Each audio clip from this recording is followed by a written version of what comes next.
Antes de começar o vídeo, uma rápida solicitação. O algoritmo do YouTube só recomenda os vídeos que as pessoas gostam. Então deixe o like e ajude a democratizar o conhecimento. Inscreva-se. Para você não custa nada, mas pode fazer a diferença para alguém. O romantismo. O romantismo foi um dos mais importantes movimentos intelectuais do Ocidente, mas também foi um dos mais contraditórios e um dos mais incompreendidos. Uma amostra dessa perplexidade se vê em Arthur Lovejoy. A palavra romântico significou tantas coisas que em si não significa nada. O crítico literário norte-americano chegou a sugerir parar de usar o termo romantismo, pois ele deixou de cumprir a função de signo verbal. Mas o termo existe e é usado em diferentes conotações. Ora aparece com o sentido revolucionário, tendo referência a Rousseau, ora aparece como conservador, tendo referência a Edmund Burke, ora aparece na figura dissoluta e desregrada de Lord Byron, ora aparece na figura pacata e pacífica de Herder, ora aparece como movimento burguês, ora aparece como movimento aristocrático, ora aparece como anarquista, ora aparece como pré-fascista. Michel Louvi e Robert Sayer, no livro Revolta e Melancolia, afirmam que essas contradições são consequências de uma pobreza conceitual.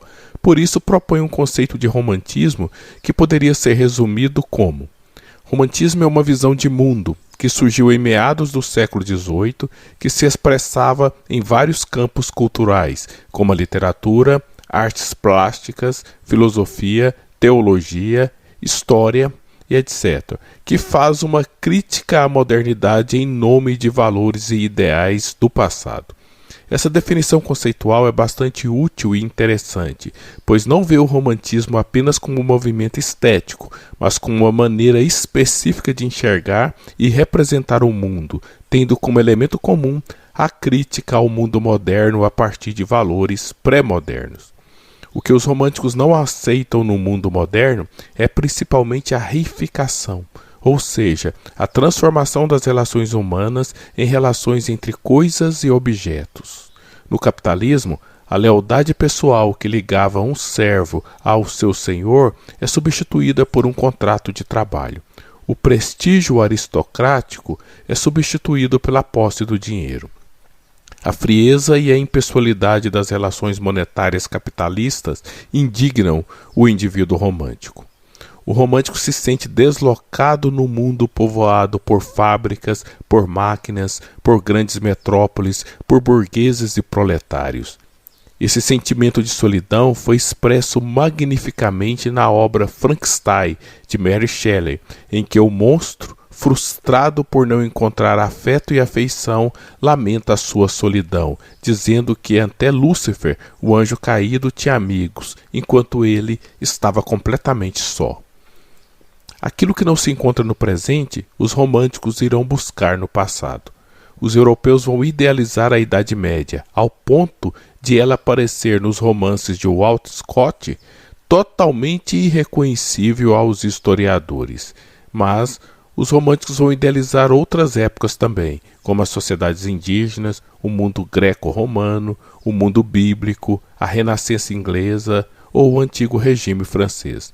A busca do paraíso perdido é a grande utopia do romantismo. Alguns românticos aceitam que as mudanças da modernidade são inevitáveis e realizam uma espécie de fuga estética, refugiando-se na literatura, na poesia ou nas artes plásticas. O poeta pode imaginar, como fez o brasileiro Gonçalves Dias, uma terra onde tem palmeiras e onde canta o sabiá.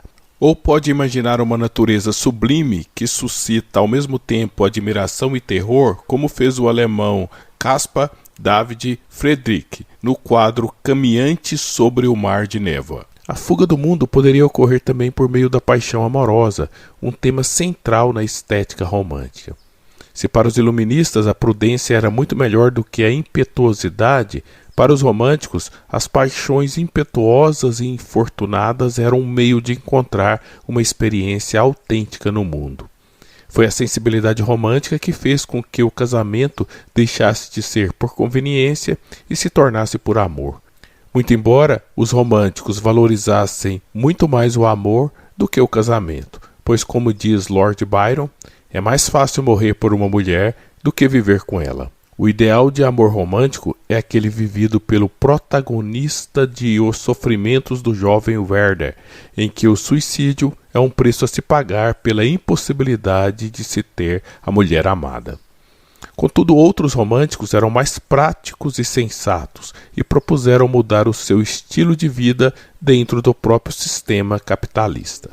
Os mais conhecidos deles são os chamados socialistas utópicos, como Charles Fourier, que criou os falancérios, comunidades onde cada um podia trabalhar de acordo com suas aptidões e vocações.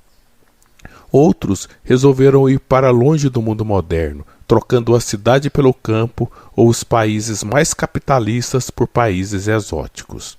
A vida no campo ou em pequenas aldeias se tornou um ideal romântico desde a Nova Heloísa de Rousseau e foi bem ilustrada no quadro de Jean-François Millet, As Respigadoras. Os românticos valorizavam esteticamente a natureza selvagem e tanto Burke como Schiller exalta as escarpadas montanhas, uma tempestade no mar, um vulcão em chamas, os grandes abismos, considerando-os exemplos do sublime. A minhoca é útil, mas não é bela. O tigre é belo, mas é pouco útil. Um iluminista fisiocrata prefere a minhoca. Um romântico, o tigre. Para ele, as normas estéticas são mais importantes do que as normas utilitárias. O romântico valoriza essa estética do perigo porque ele busca uma subjetividade autêntica. Revoltado com o capitalismo, que o coloca apenas como uma engrenagem do sistema, o indivíduo romântico quer explorar ao máximo a liberdade do seu imaginário. Rousseau substituiu o penso logo existo de Descartes pelo sinto logo existo. Para ele, viver é mais do que pensar, é sentir o mundo com intensidade. Há um episódio da sua vida que ilustra bem o seu caráter sentimental. Em 1749, ao saber por meio de um panfleto, de um concurso, de um ensaio que respondesse à pergunta se o progresso das artes e das ciências melhoraria os costumes, ele arroja-se debaixo de uma primeira árvore que oferece sombra e ali fica mais de meia hora em intensa agitação interior. Ao levantar-se, fica surpreso com a roupa toda molhada de lágrimas, sem ter sentido derramá-las. O homem que não teve escrúpulos de dar os 5 filhos para adoção se derrama de emoção diante de um concurso acadêmico.